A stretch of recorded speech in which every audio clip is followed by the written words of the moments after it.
Avec un potentiel irrigable de près de 2 millions d'hectares, l'Office du Niger est l'un des plus grands aménagements hydro-agricoles de l'Afrique. Sur cet espace, Hassan Souko exploite plus de 9 hectares de riz. Elle travaille à l'Office depuis 1989, soit 34 ans aujourd'hui. Mais si ça dugukolo bɛ ka sɛgɛn hectare dɔw bɔra 70 la dɔw bɔra 60 ne b'o sɔrɔ a gɛlɛya min b'an kan fo n'a kɛra engrais ko gɛlɛya parce que min bɛ d'an ma o t'an ka foro bɔ fɛn na subvention na.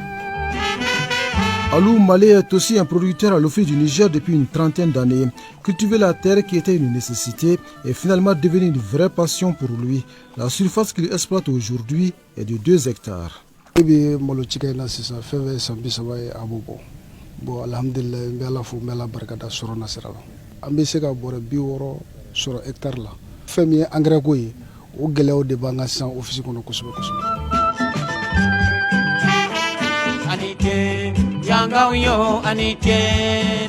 L'histoire de l'Office du Niger commence à s'écrire avec Émile Belém, l'ingénieur hydraulicien français rêvait de construire un projet agricole à la fois unique et durable dans le Soudan français. C'est pourquoi l'idée originelle de ce projet atteignait l'actuel cercle de Diré dans la région de Tombouctou via Sotiba et Bagnida. On l'a autorisé à créer le service temporaire d'irrigation du Niger. Le projet avant-projet détaillé a identifié 960 000 hectares sur lesquels 300 000 colonnes devraient être installées. Mais on avait donné la priorité au voltaïque à l'époque. Donc il a dit à l'État français 960 000 hectares qu'on peut aménager sur un potentiel qu'il avait découvert de 1 600 000 hectares qui commençait depuis Niélé-Balé jusqu'à Diré. Voilà. Quand les gens disent que l'office fait 1 million d'hectares, c'est une réalité, mais c'est un potentiel brut. Mais ce que Belém même a identifié, c'est 960 000 hectares à aménager pendant 50 ans. 450 000 en coton et 560 000 en riz. À sa création en 1932, l'Office du Niger avait un objectif précis, celui d'irriguer en 50 ans 960 000 hectares pour produire du coton afin d'alimenter les industries textiles françaises. Il s'agissait aussi de faire du riz pour l'Afrique occidentale française. À l'Office, on produisait le riz, mais on n'était pas autorisé à vendre ni à exporter. Donc c'est le PAM qui avait créé une structure qui pouvait vendre, qui vendait les riz. Non, le plus difficile, ce n'est pas de vendre un produit qui ne suffit pas. On vous installe pour vendre. Nous qui produisons, on n'a pas le droit de vendre. On produisait le coton aussi. On ne peut pas exporter le coton nous-mêmes. C'était ou la CVT, ou après quand on a mis la CVT hors de cette opération-là, la Comatex était là pour filer le coton. Le chemin qui mène à l'Office du Niger d'aujourd'hui fut semé d'embûches. Le gigantesque projet agricole va être buté à une autre question fondamentale. Comment mettre en valeur les 960 000 hectares identifiés, d'où est partie l'idée de la construction du barrage de Markala, non pas sans questionnement. On a posé le problème où est-ce qu'il va prendre la main d'œuvre. Donc il a dit non, pendant la guerre, tous ceux qui ne pourront pas faire la guerre, la deuxième guerre, on peut les prendre comme la deuxième portion et peuvent travailler dans le barrage de Markala. Il y en a qui ont été recrutés pour aller faire la guerre, mais qui sont restés à Markala pour faire le barrage. En 1935, ils ont commencé les travaux en mobilisant nos indigènes à venir faire les travaux forcés. Alors, en 1947, ils ont terminé le barrage. Et naturellement, le barrage devrait relever, et c'est ce qui se fait naturellement maintenant, relever le niveau normal du plan d'eau à l'étillage de 5,5 mètres. Donc à partir de là, l'eau qui vient du barrage peut dominer une vaste plaine qui se trouve à côté. C'est comme ça que l'initiative est partie. Donc ils ont commencé à exploiter naturellement. Et le barrage, le site qu'ils ont choisi, c'est Markala, Kirango, là où vous voyez le barrage actuel là, a été choisi, et ce sont les indigènes qui ont été utilisés. Et beaucoup ont perdu leur vie dans la construction de ce barrage-là. En avril 1961, le Mali a récupéré le barrage. C'est devenu notre propriété.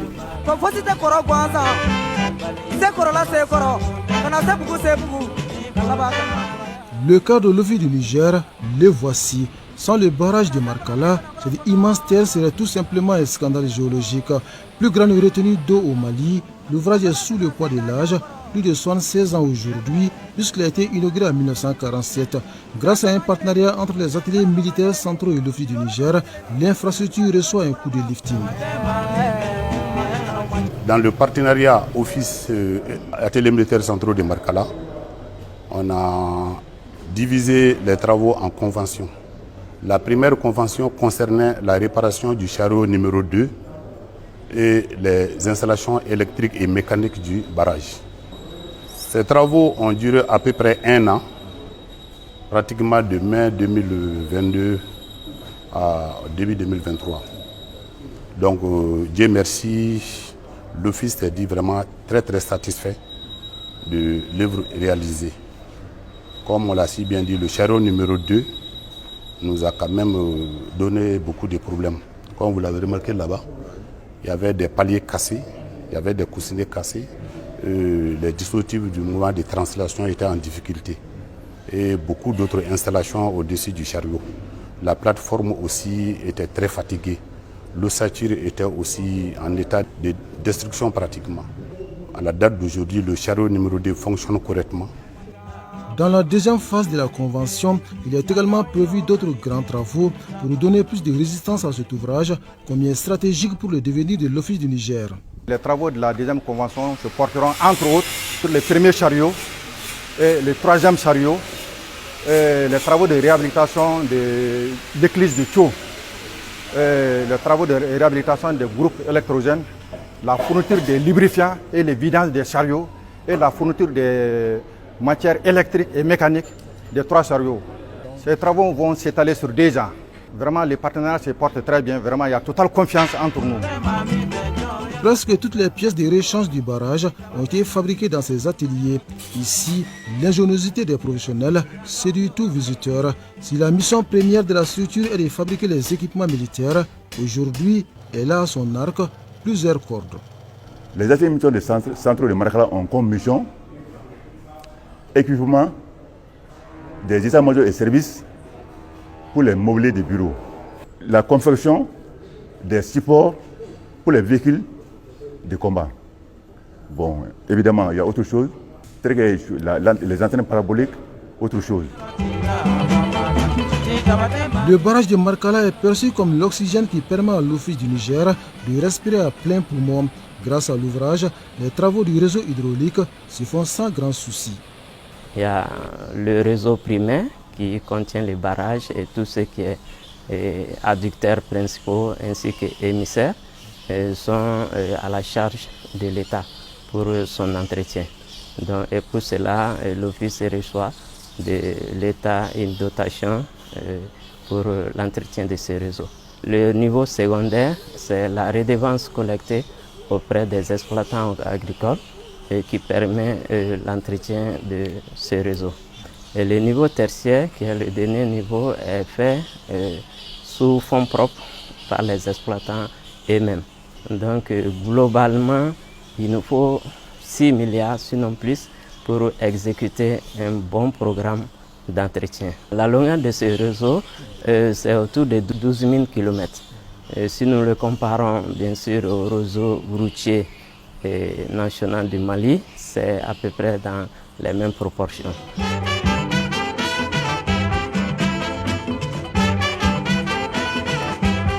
Le Mali accède à la souveraineté nationale et internationale le 22 septembre 1960. Une année plus tard, c'est-à-dire en 1961, le premier président de la République, Modibo Keïta, décide de nationaliser l'Office du Niger. En allant, ils n'ont rien laissé. Ils n'ont rien laissé. Les trésors de l'Office du Niger étaient vides, il n'y avait rien. Le premier directeur général, Samba Lamine Traoré, qui était un ancien, donc lui, il a été obligé de voir le gouvernement. C'est à partir de là qu'on s'est rabattu sur la Russie. Tous les engins d'aménagement de l'Office du Niger étaient russes. Les véhicules de transport étaient tchèques. Et après, l'Allemagne nous a ravitaillé en véhicule, en remorque. Donc c'était avec ces remorques qu'on faisait les transactions du port d'Abidjan et de Dakar à Markala. Parce qu'il y avait le service des approvisionnements généraux à Markala. Donc ce service était chargé de la commande des pièces de rechange, des intrants, et les liens hydrauliques, c'est-à-dire le ciment, les fers, tout. Donc ce service était chargé de ça. Donc le service des travaux était à côté, qui était chargé des aménagements. Donc il y avait le service agricole, donc qui était chargé de la mise en valeur des aménagements et de leur récolte. Les rizeries étaient là pour la transformation du riz. Je me rappelle, une fois l'Office du Niger a fait 3 mois sans salaire. Nous avons un ancien comptable, Aliou Nyagando. C'est lui qui a pris l'Office du Niger, les travailleurs de l'Office du Niger en charge durant 3 mois. À l'indépendance, il fallait repenser l'agriculture. L'agriculture a été véritablement orientée sur non seulement la satisfaction des besoins alimentaires internes, mais aussi la création et la valorisation des produits agricoles à travers les unités industrielles.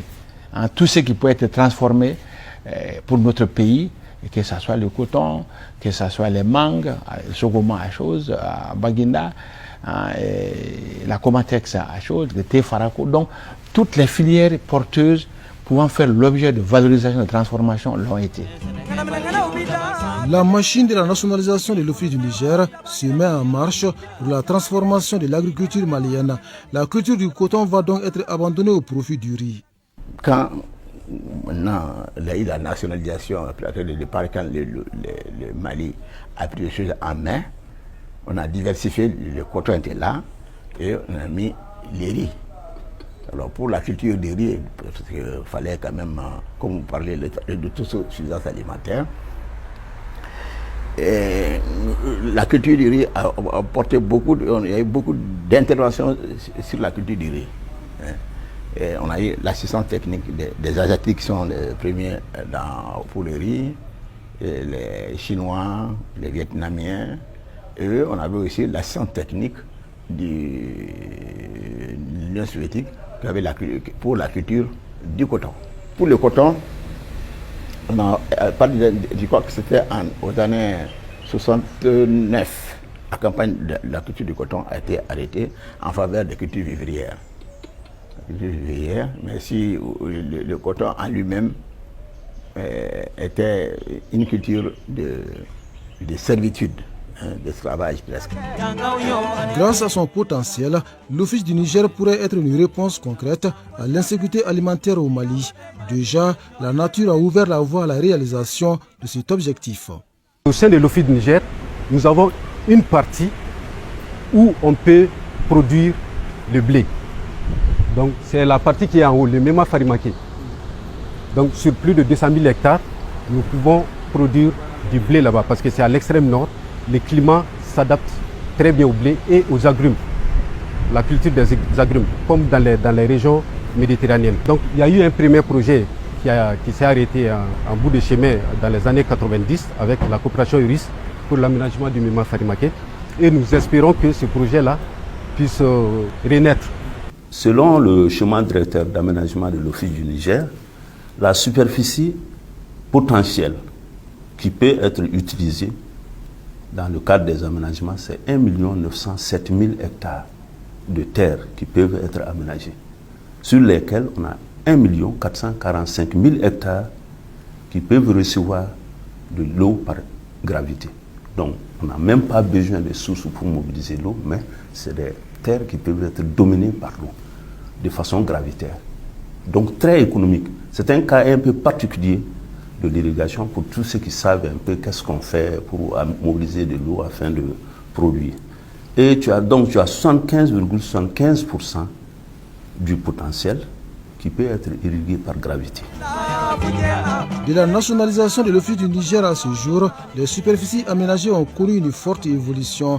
De 50 000 hectares de terres aménagées au départ des colons, on est à plus de 130 000 en 2023.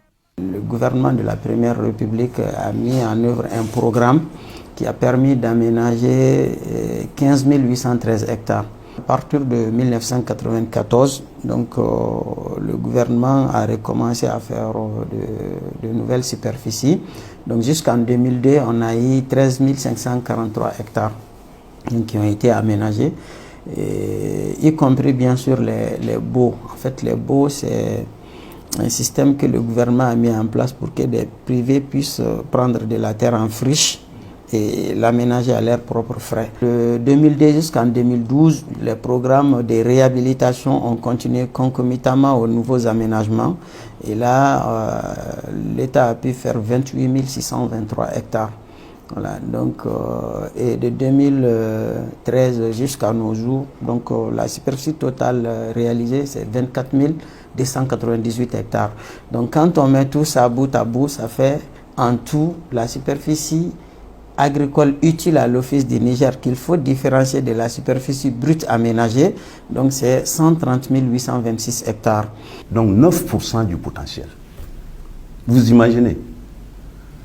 Donc, au vu de ce potentiel, pour tout homme logique, tu ne peux qu'avoir l'ambition d'aménager davantage et de mettre en valeur ce potentiel pour que nous sortions de notre situation. Malheureusement, pour aménager, il faut des ressources financières. Toutes choses qui nous manquent présentement. Surtout avec l'environnement que nous avons, nous n'avons plus de ressources suffisantes pour pouvoir faire face à cette mission d'aménagement.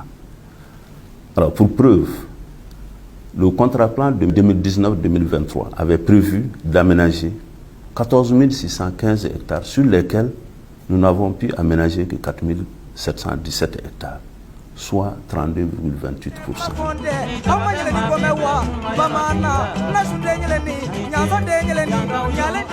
L'Office du Niger produit à hauteur de près de 30% de riz consommé à l'échelle nationale, une contribution assez significative qui fait de lui une structure clé afin que les Maliens nourrissent les Maliens.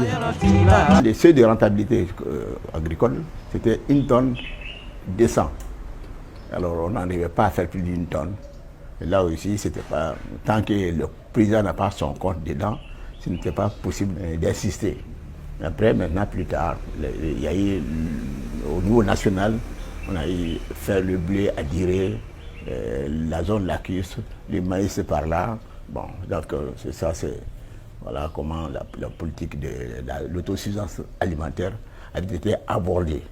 Bon, nous l'avons abordée avec les moyens du moment, avec les disponibilités, l'organisation du moment, la partie industrielle, la partie commerciale, la partie production et la partie encadrement.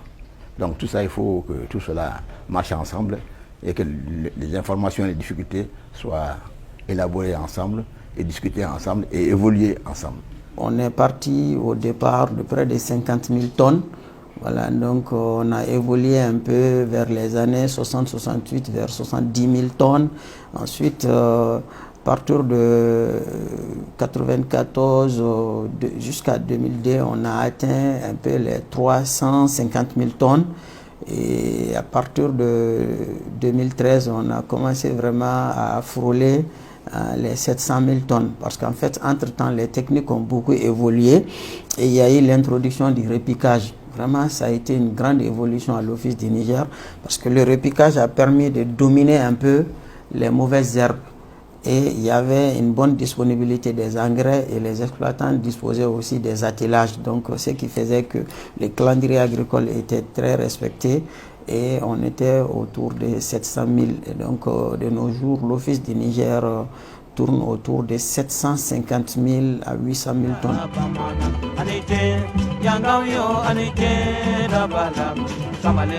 Pendant la campagne agricole, l'Office du Niger peut produire pas moins de 700 000 tonnes de riz paddy. Cette production vient des 7 zones de l'Office, dont Djabali, Nyono ou encore Kemassina.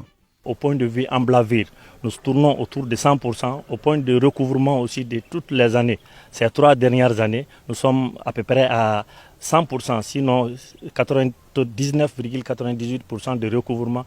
Donc Nyono, c'est la zone de production par excellence au niveau de l'Office du Niger aujourd'hui. Hectare là, on va d'amener bore bi woro duru bore bi wolowla suivant tar yere do am bore bi shigin soro sene bara do di an bɛ se ka an dahirimɛ ni an mago ɲɛ fɛnw sɔrɔ fɛn min na a kɔni ti ɲɛ cɛsiri kɔ sɛnɛkɛla bɛ k'i cɛsiri pour que i ka se k'i dahirimɛ ani mago ɲɛ fɛnw sɔrɔ. On ne construit plus en Banco à Massina parce que c'est comme on dit, hein, on ne bouge plus, les gens ne vont plus nulle part, hein, parce qu'il y a du boulot, il y a le riz, il n'y a plus la faim, il y a plus, bon, on est sorti de la dépendance alimentaire. Donc quand on a mangé là, on n'a pas faim là. Ben, on réfléchit bien, on devient même intelligent.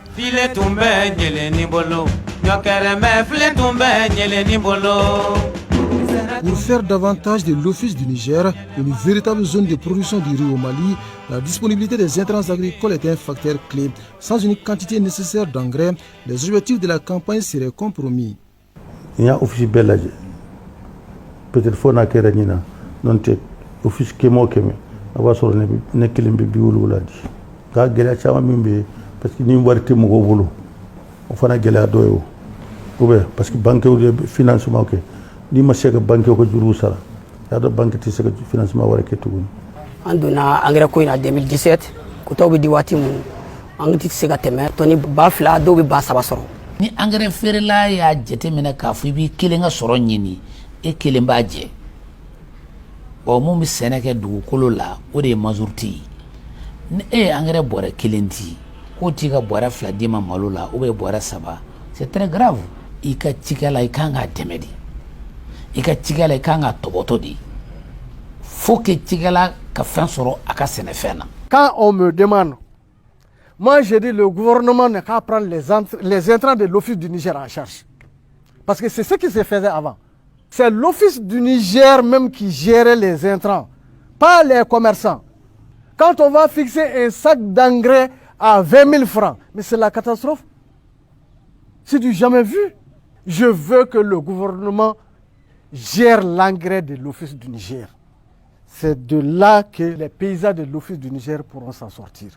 Sur l'Office du Niger plane toujours l'ombre de l'insécurité, mais aujourd'hui, la paix semble changer de camp grâce à la présence des forces armées maliennes. Aujourd'hui, la situation sécuritaire est calme. Je m'insiste beaucoup sur les renseignements, parce que nous, on ne peut pas travailler sans renseignements. C'est eux qui sont sur le terrain, donc je les exhorte de donner chaque fois au temps opportun les informations pour qu'on puisse intervenir très vite. C'est à Kémasina où les gens se sont assis, discutés et tombés d'accord sur des trucs. Donc il y a eu beaucoup de concertation, beaucoup de dialogue et c'est ce qui a apporté l'accalmie, plus la présence aussi des femmes. Il faut reconnaître que les femmes occupent toute la superficie à Kémasina. Avec la montée en puissance des forces armées, aujourd'hui la zone est carrément quadrillée. Il y a à peu près 3 bases qui quadrillent la zone. Et ce que je vous dis aujourd'hui et qui est palpable et que nous vivons, c'est vraiment la sécurité qui s'améliore beaucoup. L'année dernière, nous n'avons pas pu mettre en valeur à peu près 7000 hectares. Et cette année, nous sommes à 96,70% de mise en valeur. Donc toutes les parties qui n'étaient pas accessibles l'année dernière ont été mises en valeur grâce à l'amélioration de la sécurité et surtout à la bonne collaboration entre l'Office du Niger et les forces de sécurité et de défense du Mali. Pour réussir le pari de l'atteinte de l'autosuffisance alimentaire, faut-il repenser le système actuel de production à l'Office du Niger, affirmative selon les acteurs du monde rural qui proposent de prendre en compte certaines questions essentielles dont la gestion optimale de l'eau et la transformation des produits. Les cultures maraîchères, notamment la tomate, l'oignon, l'échalote, etc., sont des denrées périssables qu'on ne peut pas conserver sur une longue période. Si toutefois on arrive à avoir 2 unités, même si c'est semi-moderne, à l'Office du Niger aujourd'hui, en tout cas, on va assurer l'approvisionnement correct du marché au niveau du Mali de ces spéculations durant toute l'année. Parce que pour les cultures maraîchères, nous produisons environ 400 000 tonnes de produits maraîchers. La campagne dernière, on a produit 375 000 tonnes de produits maraîchers, toutes spéculations confondues. L'échalote oignon seul fait 235 000 tonnes. Vous voyez ce que ça fait. Donc maintenant, mais on ne peut pas les conserver pendant une longue période. Si vous les conservez quelque temps, ça pourrit. Donc ça décourage beaucoup les paysans. D'abord, il faut régler le problème hydraulique de l'Office du Niger. Le canal du Sahel et le canal du Massina doivent être mis à leur gabarit nécessaire aujourd'hui. Deuxièmement, il faut essayer d'utiliser rationnellement de l'eau. Le tout n'est pas que du riz. Il faut changer même la vocation des terres de l'office du Niger en mettant du riz, mais en cultivant d'autres spéculations à valeur ajoutée certaines économiseurs d'eau. Donc il faut repenser la vocation même de production agricole à l'office du Niger en y intégrant d'autres spéculations à valeur ajoutée certaines. À l'office du Niger, on peut tout faire. L'office est déjà une zone stratégique pour le programme de sécurité alimentaire au niveau du Mali. Ça, c'est connu. Donc en 2022, sur une production de 2 880 892 tonnes de riz paddy, l'office a contribué à hauteur de 25%, ce qui n'est pas peu. Donc son rôle est immense par rapport à l'autosuffisance alimentaire et à la production de produits alimentaires pour les populations. Donc si des investissements conséquents sont réalisés, notamment orientés vers la remise en état, en bon état des infrastructures hydrauliques, augmenter les superficies, augmenter les productions, soutenir un peu les producteurs en termes d'équipement, d'intrants et d'organisation, et en réalisant des infrastructures de transformation et de conservation, je suis convaincu que l'OCI fait jouer un rôle central dans la prise en charge des besoins alimentaires du Mali et de la sous-région. Dans un monde où se nourrir devient de plus en plus une équation à plusieurs inconnus, mettre en valeur le potentiel agricole de l'Office du Niger n'est-il pas une alternative afin qu'enfin les Maliens nourrissent les Ouest-Africains?